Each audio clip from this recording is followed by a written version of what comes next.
নমস্কার সকলকে, আমি পায়েল। আজকে চলে এসেছি আপনাদের সাথে আবার একটা নতুন ভিডিও শেয়ার করতে। আশা করছি আপনারা সকলে খুব ভালো আছেন। আজকের ভিডিওটা আসলে বেশ দু একদিন আগের, মানে আমার ভাইয়ের জন্মদিনের দিন। আর সেদিনকে সারাদিন কী করলাম সেটাই আর কি আপনাদের সাথে শেয়ার করবো। সকালবেলা এই যে ফুচকাগুলোর কাছে একটু গেছিলাম, এনাকে খেতে টেতে দিলাম। আর এই সেদিনকে জানি না এনার কী হয়েছিল, আদর খেয়েই যাচ্ছিলো।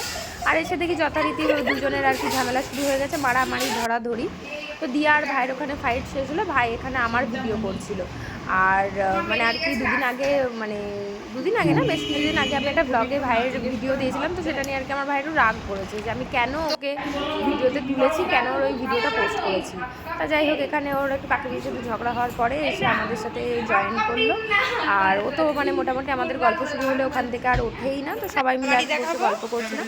তো সেদিনকে দুপুরবেলা সাদা ভাত, মাছের মাথা দিয়ে ডাল, ফ্রাইড রাইস, চিকেন, পোড়ের ভাজা, চাটনি এইসব হয়েছিল। দিয়া এখানে আর কি কেক বানাবে বলে সব কিছু করছে। মানে দিয়া ওর জন্য জন্মদিনের জন্য কেক বানাচ্ছে, আর আমার ভাই ওকেই আর কি জ্বালিয়ে খাচ্ছে। তা এখানে যাই হোক কেকটা তৈরি হয়ে গেছিলো। আর কেকটা এত সুন্দর, যেমন দেখতে হয়েছিল তেমন সুন্দর, স্পঞ্জি, ভীষণ সুন্দর খেতে হয়েছিল। এবার ব্যাপারটা হচ্ছে কেকটা বার করা যাচ্ছিল না। এখানে আমার ভাই আর দিদা দুজন মিলে আর কি বার করার মানে কি বলবো, মানে প্রস্তুতি নিয়েছে আর কি। এবার ভাই বলছে তুই পারবি না, ও বলছে তুই পারবি না, তুই ছাড় আমি ছাড়, এই হচ্ছিল।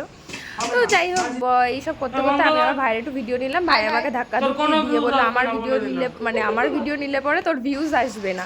তো জানি না সত্যি ওর ভিডিও নিলে পরে ভিউজ আসবে কি আসবে না। তো যাই হোক এই করতে করতে কেকটা নিয়ে আসা হলো। কেকটা সত্যি খুব টেস্টি ছিল। আর ও বলেই দিয়েছে যে আমার কেউ যেন ভিডিও না করে, আমি ভিডিও করলে কিন্তু কেক কাটবো না। এইবার আমি পেছন দিকে কেক